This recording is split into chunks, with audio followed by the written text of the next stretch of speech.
Over the holidays, I checked out a game that kind of surprised me. It was from Double Fine. It's a game called Keeper. And I didn't think that much of it when it came out back in October of 2025. It kind of passed me by. It seemed interesting enough. It was very abstract and artistic, as Double Fine is known to do. And it was where you play a lighthouse and you're trying to find your way through this weird and abstract and surrealist kind of world that with a bird companion. And I was like, okay, that's cool. It's an interesting concept. It's very artistic, but I didn't, again, think not much of it.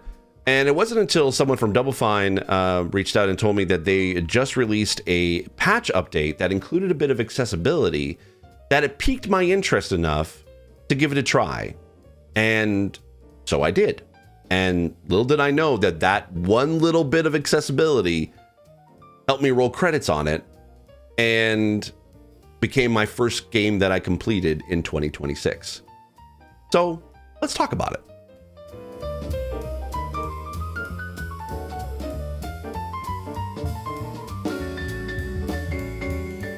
I'm Steve Saylor, I'm blind, and if you're wondering how I can play video games or what I can see when I play video games if I'm blind, take a look at the video up here or the link in the description down below.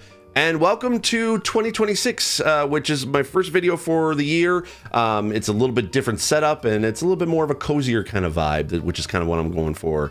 And I've got a new setup, a new format to help me be able to create videos a little bit more frequently, as it were, because I want to be able to get to a point where I can be able to do potentially a accessibility review every single week on this channel, whether that be brand new previews or reviews for upcoming games or games that I haven't played at all that are a little bit older and potentially might have had some accessibility updates since launch, which will allow me to be able to check that out. So my goal, my New Year's resolution is to try to be able to have a review a week. It's going to be a slow start for me to be able to try to do that until I can get better into a more rhythm for it. So, but stay tuned. Make sure if you're not following me, make sure to follow me. It's YouTube. Make sure to subscribe to my channel so that you can be able to see when new videos come out. So let's talk about Keeper. Keeper is a game that I didn't think much of when it came out. Like I said, it is something that to me, I was like, it looks cool or it looks interesting, and it has a very different vibe than any other video game. But I knew I was going to get to it eventually, but I just didn't really have an interest to play.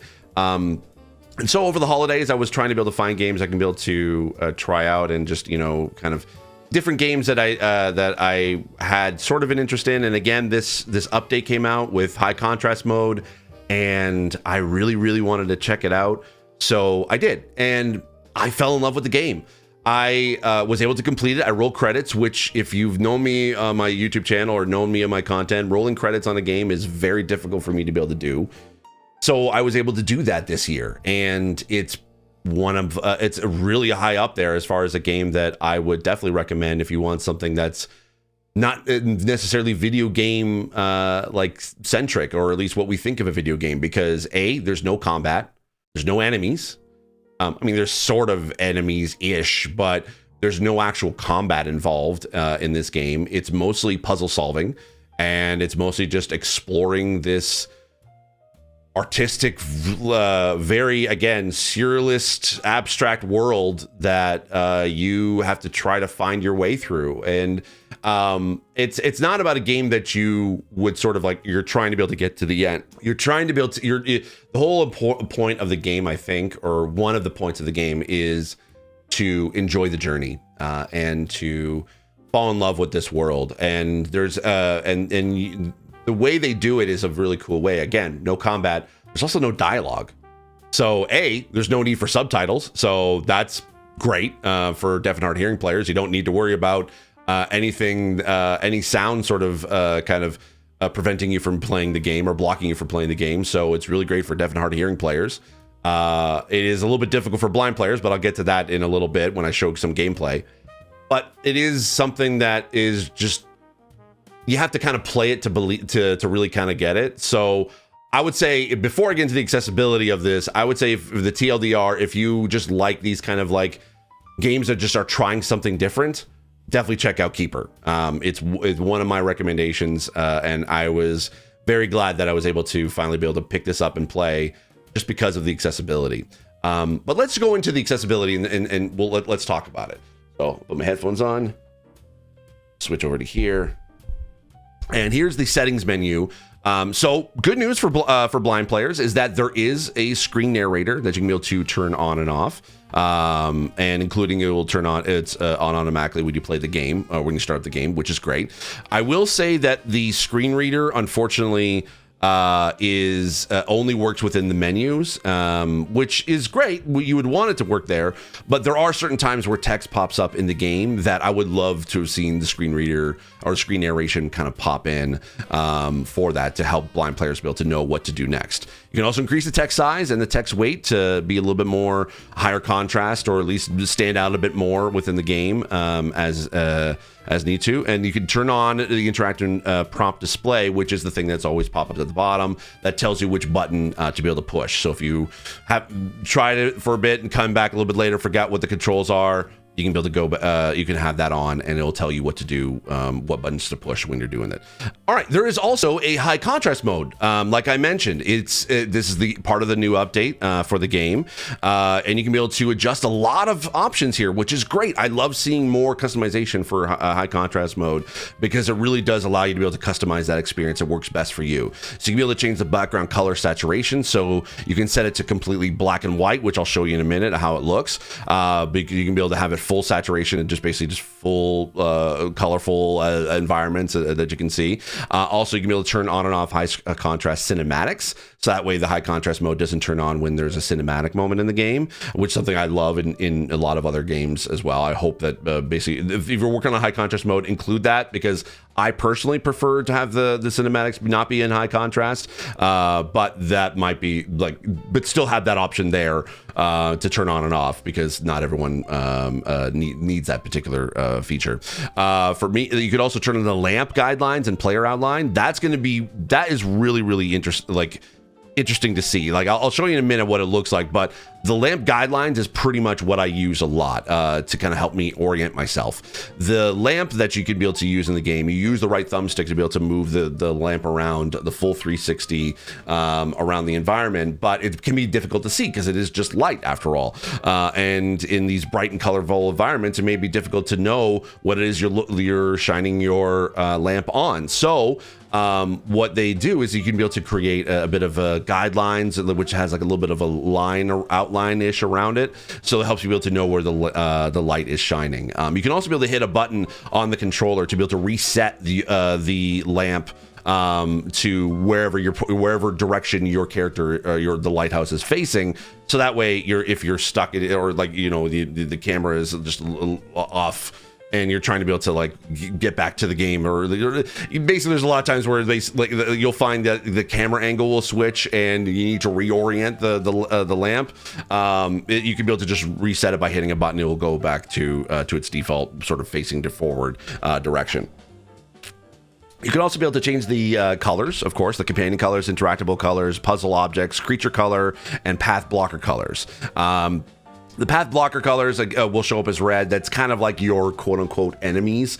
Again, it's not really an enemy. It's just it just is something that will block your path moving forward. So there's that. Also, as far as the settings concerned, you can see that there is not a lot of controls here. It's basically just moving. Move the direction as well as moving your light. You can be able to hit a button to be able to turn high contrast mode on or off, which is great. And then there's a few buttons that basically you can dash with A, you can use your bird with X, and you can cancel everything with B. And then pretty much recenter is your right shoulder button, and enable your actual light, which basically kind of makes your lighthouse brighter.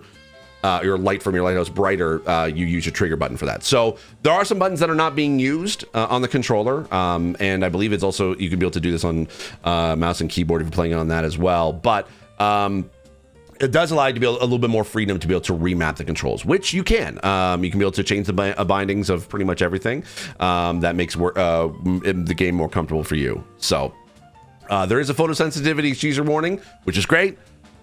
You know, legally, I would have preferred that they don't have to have a seizure warning, but legally, they do have those requirements in there too. So there is arachnophobia warning. So there are some like spider-like things in here. There's no actual direct representation of a spider, but again, kind of like if you are worried, there are some spider-like legs that you kind of grow as a lighthouse. I'll show you in a minute. So if you are worried about that, you might want to change this video. Just I apologize for that. It's just that's what there is that in this as well. But let's just go into the actual game itself. So this is the spider-like legs that I'm talking about, and this is at the beginning of the game where you're kind of just trying to find your footing. You've fallen off a cliff and you are coming alive, and you're just trying to be able to reorient yourself, kind of like how a newborn deer or a horse are trying to be able to, like, you know, get used to their feet and get used to their footing, so and their balance. So that's what you're trying to be able to do here. But this is where we can be able to highlight the high contrast. So if you enable, you can enable the high contrast in the settings, or just toggle it with the left shoulder button. But then when you turn it on, it basically turns into this, where you can desaturate the world a little bit. You can add a bit of a color to any color you like, and you can add an outline around the player, so that way you can be able to see what see you a little bit clearer, especially around when there's objects that are blocking the camera from seeing you as your character. And you can kind of see a little bit of the light outlines that makes it a little bit more easier to see. But also, this is another thing you can be able to turn on that I tried out for a little bit, which you can be able to turn the background saturation completely off and make it a little bit more of a noir type look. I would probably recommend playing this in a very so you can see all the colorful environments if you can. But if you find that it's just too colorful and it's hard to be able to see, turn the saturation all the way down, and you can really get this cool noir effect. And then you can have the high contrast mode as you see fit. As you can see, this is where you introduce your bird companion. You can have it as any color you like. I had it as a cyan color, and that helped out be able to see. But then after a little bit, I did turn back off the saturation so I can see the colorful environments. And this is what it looks like without the noir mode turned on. As you can see at the bottom, that's where you can be able to have those interactable button prompts, so you know what to be able to push. And you can kind of see a little bit there. There's a little bit of that red and that yellow, so that yellow for interactable objects, red for anything that's blocking you in the game. So there is that as well. And then there's blue for like other companions and stuff like that. Again, for these little button prompts at the bottom, I wish they were red with the screen narrator, but that maybe that could be in a new update, if Double Fine, if you're listening. Yeah, this is where you can be able to see your bird companion whenever you need to be able to. I'll pause it here. Whenever you need to send Twig, which is your the name of your bird, there is like a little bit of a flash kind of animated effect that pops up that lets you know. So that way, there is a sound effect to let you know when you need to use the Twig. But it mostly is a visualization that is on screen. Everything that happens in this game is all on screen. There's no off camera anything. It's and you don't even have to adjust the camera. The camera will adjust for you. It does change things up when you are it does kind of disorient you a little bit when the camera changes, and I'll show you in a minute of basically kind of what that would look like. But then let's just, this is where you can see you can send your bird to be able to do stuff, and then it will unlock certain puzzle elements throughout the game, and the puzzles do get a little bit more complex, but they're pretty simple to be able to solve, to be honest. And then you can you get to hear this is again, this is highlighted in blue as a treat because it's something that you will be interacting with, but it is not something that's going to be blocking you throughout the game. So this is just one of the puzzles near the beginning of the game for you to be able to try. Now, going back to kind of where I talked about disorienting the game. So you'll find that in this game, the camera will move with you as you progress down any of the paths throughout the game. I will say the paths are very hard to find sometimes. It took me a little bit to be able to kind of orient myself and try to find where I needed to go. So unfortunately for blind players, there is no audio navigation to be able to get you through the game. And there's not enough sound effects, I think, that will help you be able to get through the game, even without any dialogue. So unfortunately, it's just... You just have to kind of, unfortunately, you might need some sighted assistance in order to be able to try to be able to play this. But again, the disorienting. So what happens is that if you're the camera will sometimes change the angle of where you're going. So if you're moving left with your character, and then the camera switches, left then becomes maybe forward or backwards. So you kind of have to orient yourself again, and that's why they have, I think, that button to be able to reorient the lighthouse or the light again, because the camera switches on you, and it does it automatically. You can't adjust the camera just kind of follows you as you go. And there were plenty of times where I felt like I was kind of spinning the light around because I didn't know which way was forward for my character sometimes. So because with the camera switches, so I generally just constantly use the reset light button just to kind of reorient myself again of which way I was facing. So just as a heads up. Now again, puzzles, pretty relatively simple to solve. They're not super complex. I got stuck for maybe like a little bit near the end of the game, but that I may have had to like look up for a walkthrough just to kind of see what the next step would be. But I only had to do that once. But for the most part, pretty much this game is relatively simple to be able to get through. I think it's more about the journey of this game, playing through it, than necessarily the end point. There is a goal, there is a story that unfolds as you play, but it really is kind of one of those games. It's like it highlights the journey of getting to the end than necessarily the ending itself, or getting to the ending itself. So like I said, unfortunately, it's probably not going to be fully accessible to a lot of disabled players, especially kind of blind players, unfortunately, even though there is some things in here that are would help blind players. So I would say give it a try, but you might need sight assistance in order to be able to kind of get you through the rest of the game. So kind of like, what is my overall thoughts on Keeper? I think for Keeper, it is a game that is definitely worth trying out, especially for accessibility too. Is it perfect? No. Is it a game for everybody? No. But it is something that if you enjoy these kind of games that try to be able to do something different than something than any other game is doing right now, this is a game for you. And if you have Xbox Game Pass, this is a no-brainer, because you can be able to just play this in a couple hours and maybe in 1 or 2 sessions, and you're kind of done.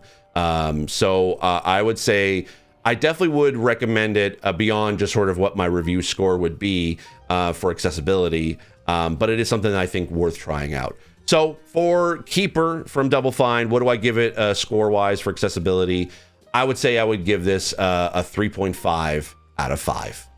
Thank you so much for watching. I hope you enjoyed this new kind of format for me to be able to go through these games. I hope you enjoyed it. If you like this or you want to see more of these kind of videos, make sure to hit subscribe button. If you have any questions or comments, please leave them in the comment section down below, and I will try to answer any questions that I can be able to answer as best as possible. Thanks again for watching. I'll see you in the next one. And as always, I remain obediently yours. Bye-bye.